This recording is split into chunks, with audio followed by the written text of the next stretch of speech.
पहुंच गए कहाँ, वीर देव सिंह बघेल के दरबार में। और वहां उस दिन सिकंदर लोधी दिल्ली का राजा भी आया हुआ था, दिल्ली का बादशाह।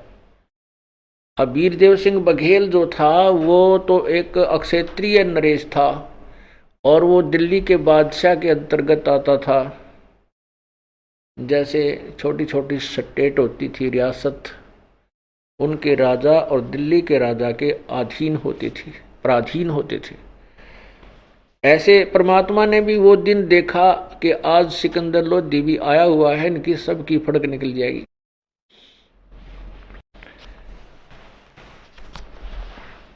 तो सभी काशी के जो नागरिक थे और साथ में एक सिकंदर लोधी का धार्मिक पीर था, शेख तकी,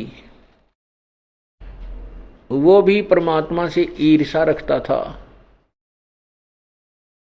और उस धार्मिक पीर शेख तकी से सिकंदर लोधी जो दिल्ली का बादशाह था वो बहुत डरता था, उससे प्रभावित था कि सभी मुसलमान समाज इस शेख तकी की बात को मानता है, यदि ये मेरे से रुष्ट हो गया तो मेरे राज्य को खतरा हो सकता है।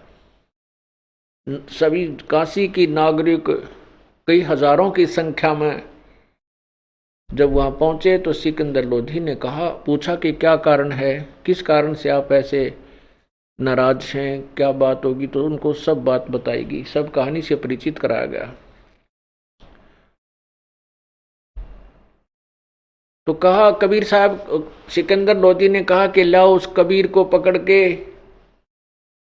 और उधर से सिकंदर लोधी परमेश्वर कबीर जी का शिष्य भी था।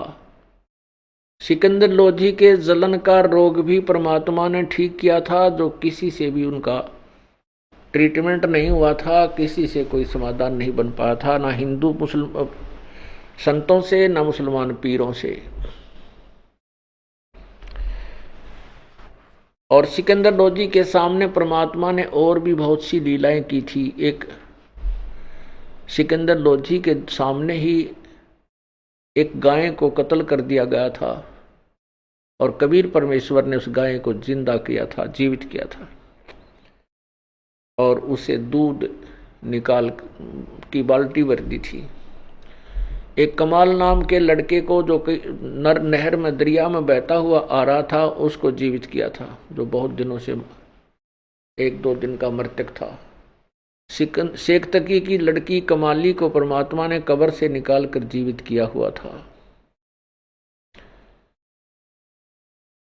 और सिकंदर लोधी फिर भी जनता के दबाव में आकर के और अपने ही गुरुदेव को अरेस्ट करने का आदेश देता है।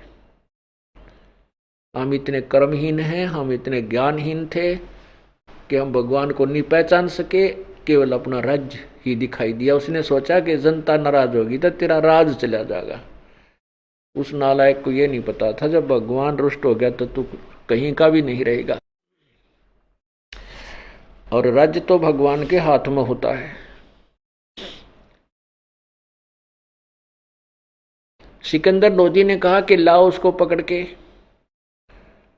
अब जनता के अंदर नंबर बनाने के लिए उस नालायक सिकंदर लोधी ने, अब जनता कहीं तेरे से रुष्ट ना हो जाए, अपने हाथों से हथकड़ी लगाई, अपने हाथों से गल में तोक डाल दी। एक भारी बेल होती है वजनदार, इन्हों गर्दन भी मुश्किल से उठाए, और पैरों में बेड़ी बांध लगा दी, अपने हाथों चाबी से बंद किया। और सभी सिकंदर, वो शेख तकी और अन्य नागरिक कहने लगे, वो गुरु लोग, पीर लोग जो परमात्मा से के शत्रु बने हुए थे, कहने लगे इसको दरिया में डबो दो, जो का त्यों, हथकड़ी टुकड़ी बांधे बूंदे उसके वहां डाल दो, दरिया के गंगा के मझधार में डाल दो, बीच में ले जा करके। अंत में यही फैसला फाइनल हुआ और एक नौका में बैठा करके 5-7-10 मस्टंडे नौका में चले गए और उठा करके बीच में, दरिया के बीच में, गंगा के बीच में उठा करके परमात्मा को पटक दिया। परमात्मा उस गंगा के जल के ऊपर ऐसे बैठे जैसे आसन पर विराजमान हो। हाथों की हथकड़ी, पैरों की बेड़ी, गले की तोक अपने आप टूटकर दरिया में गिर गई और प्रभु ऐसे बैठे हैं आराम से। अब वो नौका वाले तो वापस आ गए।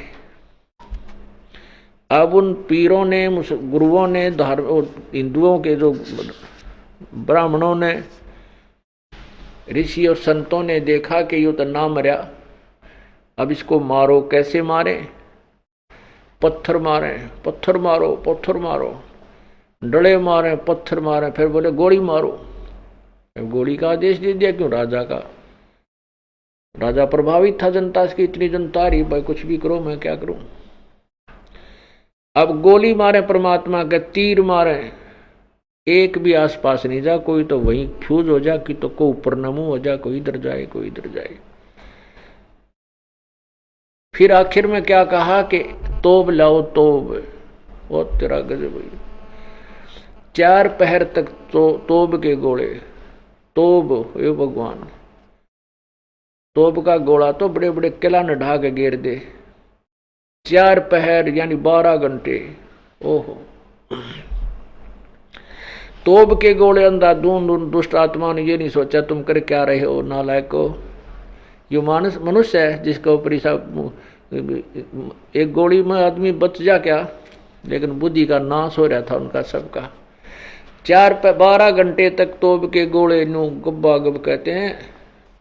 वो गोला या तो वही फ्यूज होकर वहीं गिर जाए नु परमात्मा से 100 फुट की दूरी पे, या दूसरी किनारे पर जा, या और कहीं दूर चला जा। आसपास के तालाब भी सुखा दिए जो उसके दरिया के साथ साथ भर जाती हैं, झील, वो भी सुखा दी उन तोब के गोलों ने। लेकिन परमात्मा के छींट ना लगी। तब थक के सब कहने लगे अब क्या करें, कैसे लें इसके प्राण, कैसे मारें इसको पापी को। ओए होए होए। तो प्रभु ने देखा ये अनाड़ी लोग हैं, ये काल प्रेरित हैं, ये नहीं डिगेंगे यहां से। परमात्मा ने नीचे गोता लगा दिया, जैसे ऐसे नो के नो अपने आप जल में समा गए नीचे को। तब उपस्थित उन ईर्षालुओं ने कहा ले डूब गया जुलाहा, डूब गया दानक, मर गया कटगी रात। कटगी रात टंटा मिटा, अब इसके ऊपर का रेत रात फिर के मर जाएगा अंदर ही। अब रविदास जी परमात्मा की महिमा बहुत सुनाया करते थे, कहते थे ये भगवान है, तुम नहीं समझ सकते। तो वहां के वो पीर मुल्ला शेख तक इकट्ठे होकर कहने लगे चलो उस रविदास के पास आज पूछते हैं कहाँ गया तेरा भगवान।